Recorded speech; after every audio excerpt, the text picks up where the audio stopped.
بسم اللہ الرحمن الرحیم۔ انیلا میری بچپن کی دوست تھی۔ ہم ساتھ کھیل کود کر بڑے ہوئے تھے۔ ہم ساتھ ہی اسکول جاتی اور کلاس میں بھی ایک ساتھ بیٹھتی۔ میری دوست انیلا کا ایک بھائی بھی تھا جو اس سے 3 سال بڑا تھا۔ اس کا نام شاہد تھا۔ وہ بھی بچپن میں ہمارے ساتھ کھیلا کرتا تھا۔ عمر شاہد کا دوست تھا۔ عمر، شاہد، میں اور انیلا ہم ساتھ ہی کھیلا کرتے تھے۔ پھر جب ذرا بڑے ہوئے تو شاہد اور عمر نے ہمارے ساتھ کھیلنا چھوڑ دیا۔ اب وہ محلے کے ہم عمر لڑکوں کے ساتھ کھیلتے اور ہم لڑکیوں سے بات چیت سے بھی گریز کرتے تھے۔ وقت کے ساتھ ساتھ انیلا اور میری دوستی اور گہری ہوتی گئی۔ وہ میرے گھر آ جاتی اور میں اس کے گھر چلی جاتی۔ 7ویں کلاس کے بعد میرے ابو نے مجھ پر پابندی لگا دی کہ میں کسی کے گھر نہیں جاؤں گی۔ اسکول کے علاوہ میرا کہیں آنا جانا ممکن نہیں رہا۔ جب تک ابو کی اجازت نہ ہوتی ہم کسی رشتہ دار کے گھر بھی نہ جاتے۔ امی تو اس بات کو ہی غنیمت جانتی تھیں کہ ابو نے ہمیں اسکول جانے سے نہیں روکا تھا۔ انیلا تو میرے گھر آ جاتی تھی کیونکہ اس کے گھر میں کہیں آنے جانے پر کوئی پابندی نہیں تھی، لیکن میں اس کے گھر نہیں جا سکتی تھی۔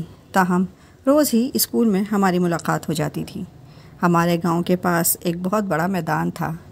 یہاں ہر سال ایک میلہ لگتا تھا۔ گاؤں کے سبھی لوگ یہ میلہ دیکھنے بڑے شوق سے جاتے تھے۔ انیلا اسکول آئی تو اس نے مجھے بتایا کہ آج وہ اپنے گھر والوں کے ساتھ میلہ دیکھنے جانے والی ہے۔ میں نے حسرت سے کہا، کاش میں بھی میلہ دیکھنے جا سکتی۔ وہ بولی، تم ہمارے ساتھ چلو۔ میں نے افسردگی سے کہا، میں کیسے جا سکتی ہوں؟ بابا کی اجازت نہیں ہے۔ ارے تمہارے بابا تو شہر گئے ہوئے ہیں۔ تم اگر ہمارے ساتھ تھوڑی دیر کے لیے میلے چلی جاؤ گی تو ان کو کیسے خبر ہوگی؟ تم کہو تو میں آ کر تمہاری امی سے اجازت لے لوں۔ تم بات کر کے دیکھ لو۔ میرا نہیں خیال کہ وہ اجازت دیں گی، کیونکہ میلے سے تو رات کو دیر سے واپسی ہوگی۔ اتنی دیر میں تو بابا بھی واپس آ جائیں گے۔ تمہیں جلدی آنا ہوا تو جلدی آ جانا، ہم تمہیں جلدی واپس پہنچا دیں گے۔ غرض انیلا نے مجھے اس قدر اکسایا کہ میرے دل میں بھی میلہ دیکھنے کا شوق جاگ اٹھا۔ گھر جا کر میں نے امی سے کہا، مجھے میلے میں جانا ہے۔ امی نے کہا، توبہ کر، اگر تیرے بابا کو پتہ چل گیا کہ تو میلہ دیکھنے گئی تھی تو وہ تجھے جان سے مار دیں گے۔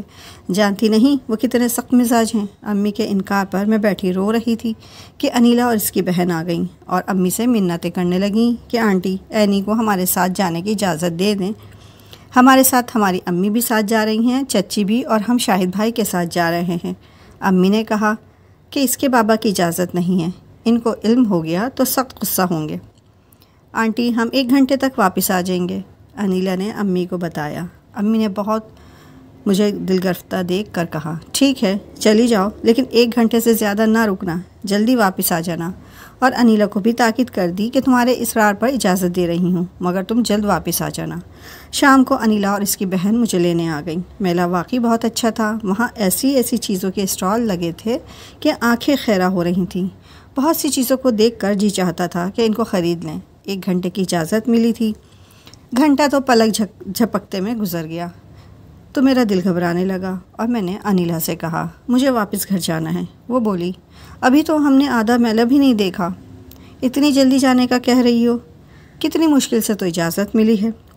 تھوڑی دیر اور ٹھہر جاؤ، چاٹ اور دہی بڑے تو کھا لو۔ میں نے کہا، نہیں انیلا، امی غصے ہوں گی اور اگر دیر سے پہنچی تو وہ آئندہ کبھی تمہارے ساتھ کہیں جانے کی اجازت نہیں دیں گی۔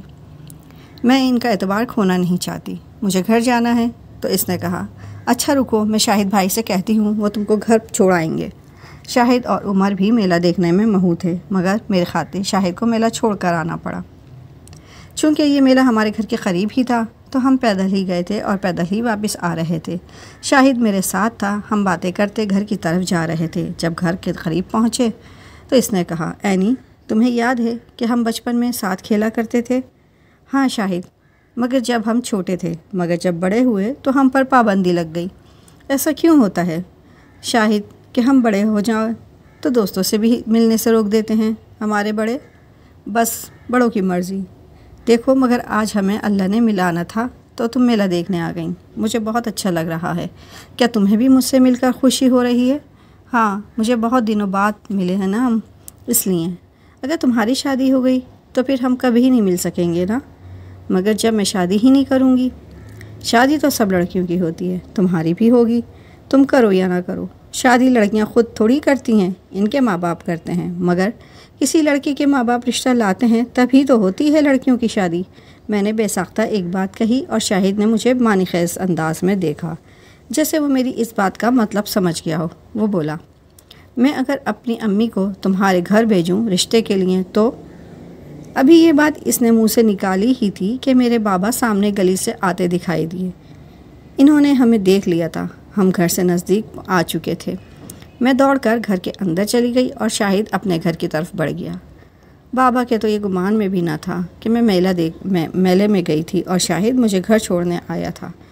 وہ یہی سمجھے کہ ہم ملنے کے لیے گھر سے نکلے تھے اور ان کو دیکھ کر دوبارہ گھروں میں چلے گئے۔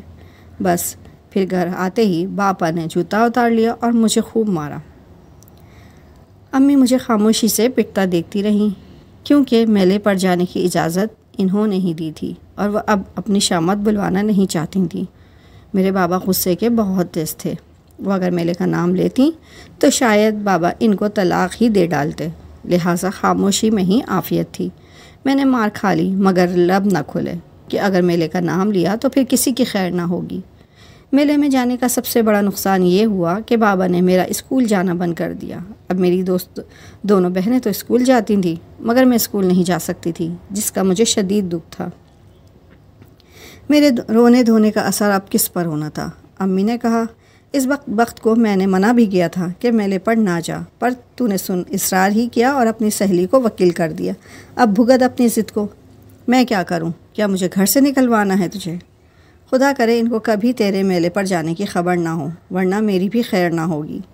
کسی نے ابا کو نہ بتایا کہ میں میلے پر گئی تھی اور امی سے اجازت لے کر گئی تھی۔ خیر، وقت گزر گیا۔ شاہد نے شہر جا کر BA پاس کر لیا اور اسے وہیں بہت اچھی جاب مل گئی۔ جب وہ لوٹا، اس کی والدہ ایک روز ہمارے گھر رشتہ مانگنے آئیں۔ بابا کو امی نے رشتے کا بتایا، کیونکہ ان دنوں وہ میرے رشتے کے لیے فکر مند تھے۔ شاہد کا تو نام سنتے ہی وہ بھڑک اٹھے۔ امی نے سمجھایا، لڑکا برا نہیں ہے اور یہ برسوں کے دیکھے بھالے لوگ ہیں، بچوں کی غلطی معاف کر دو، بچوں سے غلطیاں ہو جاتی ہیں، تم آگے کا سوچو اور ہاں کر دو، یہاں ہماری بیٹی سکھی رہے گی۔ مگر بابا شاہد کے نام سے الرجک ہو چکے تھے۔ وہ ایسے بھڑکے کہ قابو کرنا مشکل ہو گیا۔ امی بیچاری پریشان ہو گئیں۔ انہوں نے امی سے کہا، تم بھی بیٹی کے ساتھ ملی ہوئی ہو اور یہ سب تم دونوں کی ملی بھگت ہے۔ یہ مردود بے غیرت لڑکی ابھی تک شاہد کے چکروں میں ہے، تبھی اس کا رشتہ آیا ہے، اور اس بے غیرت کو بھی کیسے حوصلہ ہو گیا ہے رشتہ بھجوانے کا، جبکہ میں اس کے ساتھ اینی کو گلی میں باتیں کرتے خود اپنی آنکھوں سے دیکھ چکا ہوں۔ ان لوگوں کو کہہ دو اپنے ذہن سے یہ فطور نکال دیں کہ ہم اپنی بیٹی کا رشتہ ان کو دیں گے۔ اگر دوبارہ رشتہ مانگنے آئے تو میں شاہد کو شوٹ کر دوں گا۔ امی بیچاری خاموش، شوہر کی باتیں سن کر کیا کہتی کہ اصل بات کیا تھی۔ اب گڑے مردے اکھاڑنے کا مطلب تھا اپنے پاؤں پر کلہاڑی مارنا۔ امی نے شاہد کی والدہ کو ساری صورتحال سے آگاہ کر کے منع کر دیا۔ اب انیلا نے بھی ہمارے گھر آنا چھوڑ دیا تھا۔ عمر شاہد کا گہرا دوست تھا، تو شاہد نے تمام صورتحال سے عمر کو آگاہ کیا اور مدد کرنے کو کہا۔ اس نے تسلی دی کہ دوست تم پریشان نہ ہو، میں کچھ کرتا ہوں۔ عمر بھی عجیب آدمی تھا، اس نے عجیب حل سوچ لیا۔ اپنی والدہ کو کہا کہ سعید صاحب اپنی بیٹی کے رشتے کے لیے پریشان ہیں اور آپ بھی میرے لیے لڑکی ڈھونڈ رہی ہیں، تو ان کے گھر کیوں نہیں جاتی ان کی بیٹی کو دیکھنے؟ عمر کی والدہ بیٹے کے کہنے پر ہمارے گھر رشتہ مانگنے آ گئیں۔ بابا واقعی میں رشتے کے لیے پریشان تھے۔ عمر کے رشتے پر خوش ہو کر انہوں نے ہاں کہہ دی۔ گھر میں شادی کی تیاریاں ہونے لگیں اور جوں شادی کا دن قریب آتا جا رہا تھا میں مرتی جا رہی تھی۔ عمر نے نہ جانے کیوں مجھے منتخب کیا تھا، جبکہ وہ جانتا تھا کہ شاہد مجھے پسند کرتا ہے۔ یہ بات سوچ کر میں ہلکان ہوئی جا رہی تھی۔ جی چاہتا تھا کسی طرح سے عمر سے مل کر اس سے پوچھوں کہ جان بوجھ کر تم کیوں مجھے اپنی بیوی بنانے پر چلے ہو، کہیں تم پاگل تو نہیں ہو گئے، لیکن اس سے ملنا ناممکن تھا۔ آخر وہ دن بھی آ گیا جس دن کا مجھے بہت خوف تھا۔ بارات آنے کا شور ہوا، میری آنکھوں سے آنسو جاری تھے۔ میں بار بار یہی سوچ رہی تھی کہ اب کیا ہوگا۔ عمر کو معلوم تھا اس کا عزیز دوست مجھ سے شادی کرنا چاہتا تھا، کہ وہ مجھے بچپن سے پسند کرتا تھا۔ یہ کیسا دوست نکلا کہ اب وہی مجھ سے شادی کر رہا ہے۔ بالآخر میں عمر کی دلہن بن کر اس کے گھر آ گئی۔ جب مجھے میرے کمرے میں بٹھایا گیا تو میرا دل دھڑک رہا تھا۔ جب عمر کمرے میں آیا اور اس نے میرا گھونگھٹ اٹھایا، میں شرم و ندامت سے پانی ہو کر زمین میں گڑنے لگی۔ اس نے میری پریشانی کو محسوس کر کے کہا، اینی تم بے فکر رہو اور بچپن کی باتوں کو بھول جاؤ۔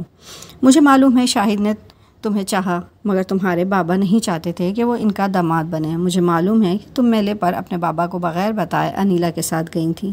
مجھے شاہد نے بتایا تھا کہ اس کے بعد تمہارے بابا نے تم کو بہت مارا تھا، اسکول سے بھی اٹھا لیا تھا۔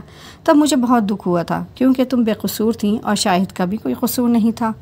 وہ محض تمہارے بابا کے خوف سے ہی تمہیں چھوڑنے میلے سے چلا آیا تھا۔ تم دونوں تو نہیں جانتے تھے کہ تمہارے بابا تم دو لوگوں کو گلی سے آتے ایک ساتھ دیکھ لیں گے۔ مجھے سارا واقعہ معلوم ہے۔ اف میرے خدا، سب کچھ معلوم ہے، پھر بھی میرا رشتہ مانگا تھا عمر نے، آخر کیوں؟ یہ سوال میرے لبوں پر تھا مگر لب جم بش نہ کر پا رہے تھے۔ احساس ندامت نے مجھے جکڑ رکھا تھا۔ تم کیوں خود کو مجرم سمجھ رہی ہو؟ آخر کیا قصور ہے تمہارا جو خود مجرم سمجھتی ہو؟ بولو، کیا کوئی گناہ کیا ہے تم نے؟ نہیں نا، تو پھر کیوں اتنی گھبرا رہی ہو؟ جب تم کو اپنا کر میرے دل میں کوئی بوجھ نہیں تو تمہارے دل پر بھی کوئی بوجھ نہیں ہونا چاہیے۔ سب کچھ بھلا دو، آج سے ہم نئی زندگی کی شروعات کر رہے ہیں۔ اور سچ مچ میں نے اس روز کے بعد سب کچھ بھلا دیا۔ مجھے بچپن یاد رہا اور نہ بچپن کی کوئی یاد باقی رہی، جبکہ حقیقی زندگی اب شروع ہو رہی تھی۔ پرسکون زندگی کے گزارنے میں عمر کی محبت اور اس کی مضبوط شخصیت کا بہت بڑا ہاتھ ہے کہ اس نے مجھے ہمیشہ خوش رکھنے کی کوشش کی، کبھی ناخوش کرنے والی کوئی بات نہیں کی۔